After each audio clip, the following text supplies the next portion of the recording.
Very good morning, folks. Welcome to another Tech Talk by Beltur Tech slash VU3 Golf Whiskey November. Today we'll be talking about calibration and usage of Nano VNA to finding out your SWR on your antennas. So bear with me a little moment while I adjust the camera. Okay. So this Nano VNA, I got it 2 days back, and this is the actual device. As you can see, it's got two ports. Apart from SWR, you can also use this to calculate the length of your antenna cable, possibly where the breaks are, and use all that. But predominantly, I'm using it to finding out the SWR. It's too much vector network analyzer to use and to just finding out the SWR, but that is what I'm starting with, and use this tool as my hobby goes forward, right? So this is a rocker switch that you have. It got three actions: right, left, and depress. Depress to when you are selecting the menu item or moving the markers across, you can use this. You have got the on and off switch, and then you have got a USB-C connector here. These are the two SMA females that you have where you attach your antennas. You have got the battery here, right? This is the battery, and a display 2.8 inch touchscreen display. This is the Nano VNA, and this comes with a USB-C cable which connects to your laptop, type USB-C. And then it comes with two cables, one a SMA male to SMA male, and the other one is a SMA male to a SMA female, right? So, and these three items are the most important ones in this toolkit. These are the calibration endpoints. What you have here is a shorted endpoint. Then you have an open endpoint. As you can see, there is nothing inside that. Well, the shorted one is completely shorted. The center point is shorted to the outer covering or the sheath. And then you have a load endpoint. Load is, this is 50 ohms. This is used to calibrate the Nano VNA. Calibration is necessary, and calibration is necessary across the frequencies you are trying to measure. So calibration is not just per the device, right? This device, I think, can scan between 50 kilohertz to 900 megahertz, or depending on the firmware, can go up to 1.5 gigahertz. So don't calibrate it for the entire range, because it's got only 100 calibration points. So the accuracy goes down. You need to calibrate it for the frequency of your antenna setup, so that you get a better accurate reading of your SWR, right? So you can also use a Nano VNA mobile app that I've installed on my phone here, right? This is the mobile app that you need to install. Make a note of this. There are other fake Nano VNA apps, but this is the actual one. And this opens up like this. Connect the device, and you can pretty much do everything that you can do on the Nano VNA on the mobile app, including calibration of the device. But to connect to the mobile app, you need a USB-C to a USB-C cable, right? Not the cable that comes with the device. This is only to connect to your laptop. You can also, there is an app called Nano Saver. You can use that to do almost all the stuff that you can do on the mobile with your PC as well. But a mobile is more handy when you're out in the field, calibrating your antennas on site, right? So that said, let us look at the Nano VNA itself. So on and off switch, you turn it on, it comes on like this. Let me reduce the brightness a little bit on my video. Yeah, there you go. So you can see a little better. right? So one of the first steps that you need to do is calibrate. Actually, I've already calibrated this device. So let me just go to calibration and reset. So what I have here with me, I have a HF antenna with 40 and 20 meters already set up. This SR239 is connected to a SMA male cable, as you can see here. Then I have a VHF antenna already connected to a SMA female. I will just be taking the SMA male and connecting this and connect that to the antenna.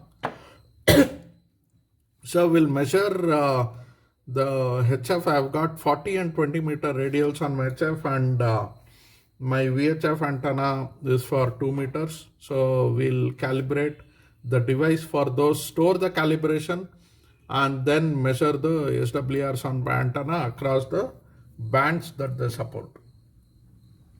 Right? So one of the first steps that you need to do, I've kind of configured the device already. So this is not how it looks when you first get the device. All the traces will be switched on, so it looks something like this, a little confusing. Don't let this overwhelm you. Just go to, let me see if I can get the menus a little better there, reduce the brightness a little bit. Yeah, there you go. So back. So you go to display, which is the first one. The Nano VNA website has, is that better? Let me just focus it. Yeah, better.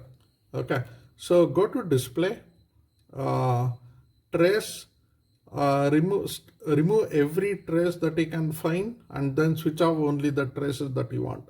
So trace 0 is just this, and I think trace 1 we don't want. We are not using this port CH1, so we are using only the CH0 port. So we don't want a trace 1, trace 2. Yeah, let's keep the Smith chart. Brightness a little bit. Yeah, probably that's better. Right, so go back, and you can change the format of the traces. So let me just go back. You selected trace 0, go back, select the format to put it on the SWR, and then go back, select the trace again, go to the format and put it on logmark, right? So we have got the two traces. We can also enable the Smith chart so that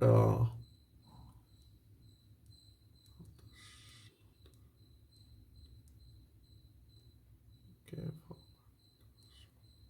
Yeah, there you go, right? So you have a battery indicator here. Let me just show that. You have a battery indicator here, and then you can I have not tested the battery yet, but I think it should be enough for about 2 hours of continuous work. That is more than enough for an on-site fix of your antenna.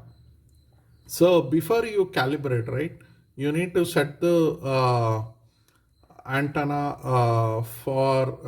the device for the frequency that you are trying to calibrate. So go to stimulus, set the start as, let's calibrate it for 40 meters first, 6.9. I don't want to start at 7, just 100 kilohertz. The other side, 6.9 megahertz. So you have got 6.9 megahertz.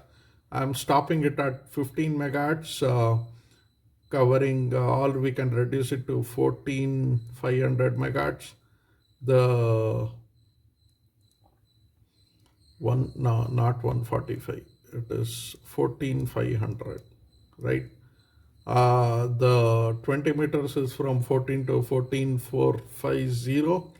So 14 megahertz. Now let's calibrate. To go to calibration, you go here, click on cal, and then reset it once so that you are good with the calibration. Remove whatever, and then you click on the calibrate. Right. The first thing it is asking you is to put on the open end cap. So we are taking the open end cap. This is the open end cap. Increase the brightness a little bit. Yeah, this is the open end cap that we have, right? Put the open end cap here.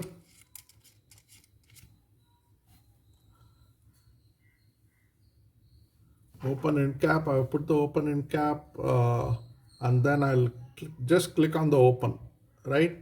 It gets kind of, as you can see, it gets cancelled out.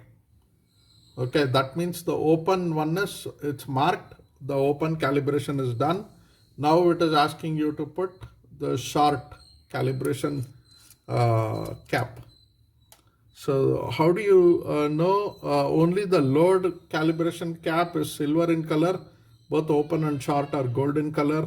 This is the short calibration cap. So I'm just putting it up and then doing a short, click on the short, and it's done. Now the load, right? So putting up the load,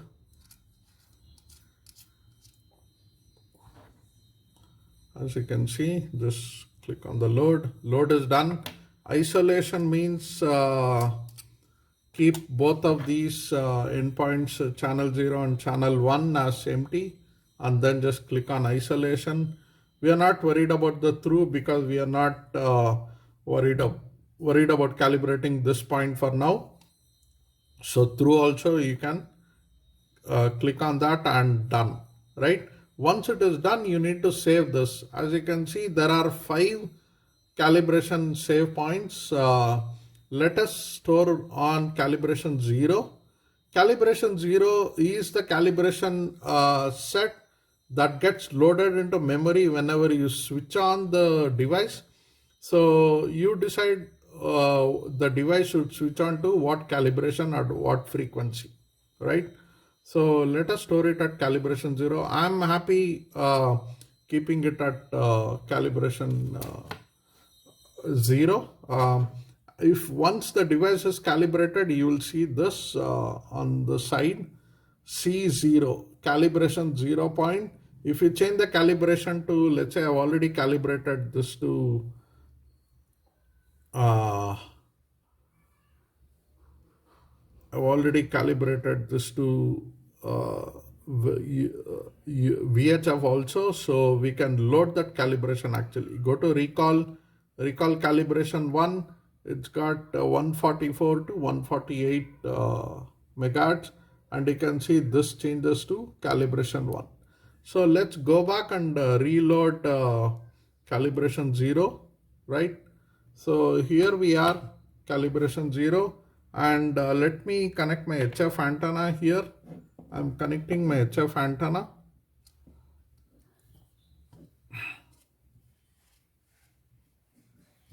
And once we connect the HF antenna, see how the chart goes, right? Little bit of focus. Yeah, there you go. See the map of the SWR, which goes up like this. Remember the scale that we have put for SWR is 1. So this entire, each step is a 1 SWR rating. You can change the scale. Go to display, scale by division. You can put it as 0.25 as well, right? And then the scale changes. As you can see, let's go back and put it to 1 again back so that we get a understandable reading. As you can see, this marker here is at 14.5. Let us bring that marker back here. You can use the cursor to bring it here, or just use the As you can see, the SWR, keep on noticing the SWR, how it changes as the marker moves across the band, right? So right now we are at, the marker is at 6.9. Let me reduce the brightness a little bit. Focus. Yeah. The marker is at 6.9 megahertz and the SWR is 1.16. As I move the marker up, as you can see the SWR increase up and out. And you can see the green marker also rotating on the Smith chart there below. But what we are looking at is the yellow line. And when it comes to 14 megahertz, it again dips to 1.17. So you see the bandwidth that we have taken here is 6.9 to 14.5. I mean, it gives a overall sense how our antenna is performing across two bands, separated bands. But if you just want to measure between 7 to 7.2 megahertz for 40 meters, what you can do is you can go to stimulus, click on start, we'll put it at 7 megahertz, right? And stop at 7.2 megahertz. Then you can see how the SWR rating changes, and now it's easy to move this and you can see how the SWR keeps on changing. Okay, the touchscreen is not very accurate. That's why I use it to connect to my mobile. See, I'll use this and you can see that as the frequency changes, the SWR changes. Right now at 7 megahertz, I have a SWR of 1.34. You can do a much better work on the antenna. And as the frequency changes, the SWR also goes up. Now let's switch to 14 megahertz and see how the ratings are. Start is 14.0 megahertz. Stop is 14.450 megahertz, right? And this is a very nice dip that we are getting.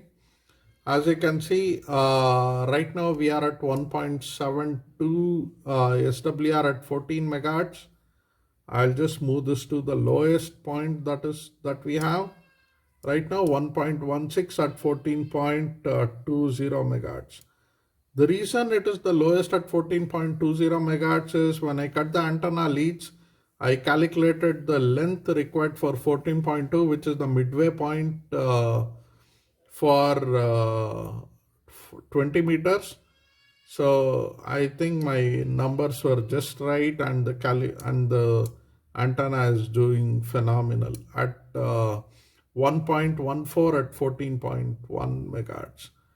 Now let's connect a USB-C cable to this and connect to our mobile phone and see how this all works in the mobile phone. Right, I'm connecting the USB-C here, connecting the mobile phone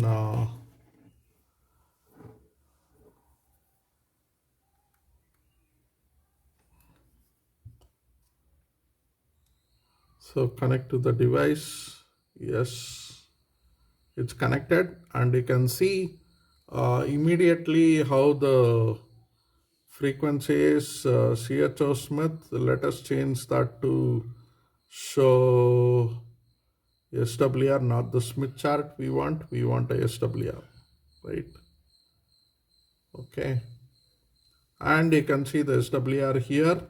You can change the scale as well of this, somewhere where we can change the scale, not here, cancel here. We can change the setup scales. SWR, let us bring it back to 3, right? Okay. So So if you bring it back to 3, you can see how the SWR is. You can move your point here, finger, and see the SWR. Let me focus this a little bit. Yeah. Okay, so this is for 14 megahertz. We can change it to 7.00 megahertz and then to 7.2 megahertz. It did not change. 7.2 megahertz. Yeah, there you go.